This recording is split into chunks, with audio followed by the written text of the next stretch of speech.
राजा और प्रजा की कहानी, एक काल्पनिक और प्रेरणादायक कथा। राज्य की समृद्धि और राजा की दयालुता। बहुत समय पहले की बात है, एक समृद्ध राज्य था जिसका नाम आनंदपुर था। यहाँ के राजा राजा वीरेंद्र अपने न्यायप्रिय और दयालु स्वभाव के लिए प्रसिद्ध थे। वे हमेशा अपनी प्रजा की भलाई के लिए काम करते थे और उनके सुख दुख में सहभागी रहते थे। अकाल और राज्य की कठिनाइयाँ। एक वर्ष राज्य में भयंकर अकाल पड़ा। नदियां सूख गईं, फसलें नष्ट हो गईं और लोग भूखमरी का शिकार होने लगे।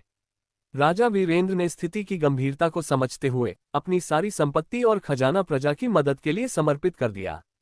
उन्होंने अनाज बांटने की व्यवस्था की और पानी की आपूर्ति सुनिश्चित की। प्रजा का साहस और सामूहिक प्रयास। राजा की प्रेरणा से प्रजा ने भी कठिनाइयों का सामना करने का संकल्प लिया।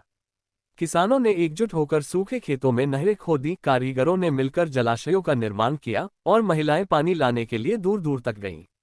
बच्चों ने भी अपने अपने तरीके से मदद की, जैसे कि छोटे छोटे बर्तन लेकर पानी इकट्ठा करना।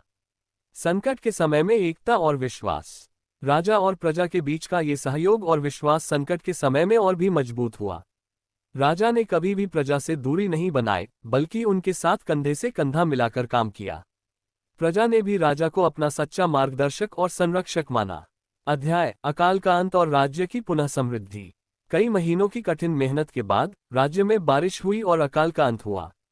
फसलें लहलहाने लगीं, नदियां फिर से बहने लगीं और राज्य में खुशहाली लौट आए। राजा वीरेंद्र और उनकी प्रजा की मेहनत और एकता ने राज्य को फिर से समृद्ध बना दिया। अध्याय: शिक्षा और भविष्य की ओर कदम। राजा ने समझा कि केवल भौतिक समृद्धि ही पर्याप्त नहीं है, मानसिक और बौद्धिक विकास भी आवश्यक है। उन्होंने राज्य में स्कूलों की स्थापना की, जहां बच्चों को शिक्षा दी जाती थी।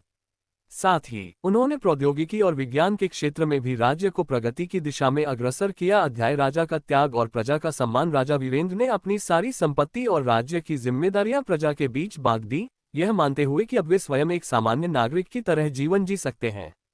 प्रजा ने उन्हें सम्मानित किया और उन्हें राजा रानी के रूप में पूजा। राजा ने अपने जीवन के अंतिम दिन प्रजा के बीच बिताए, ये दिखाते हुए कि सच्चा नेतृत्व सेवा और त्याग में निहित है। ये कहानी हमें ये सिखाती है कि संकट के समय में एकता, विश्वास और सामूहिक प्रयास से किसी भी समस्या का समाधान संभव है। राजा और प्रजा का संबंध केवल शासक और नागरिक का नहीं, बल्कि एक परिवार के सदस्य जैसे होता है। यदि आप चाहें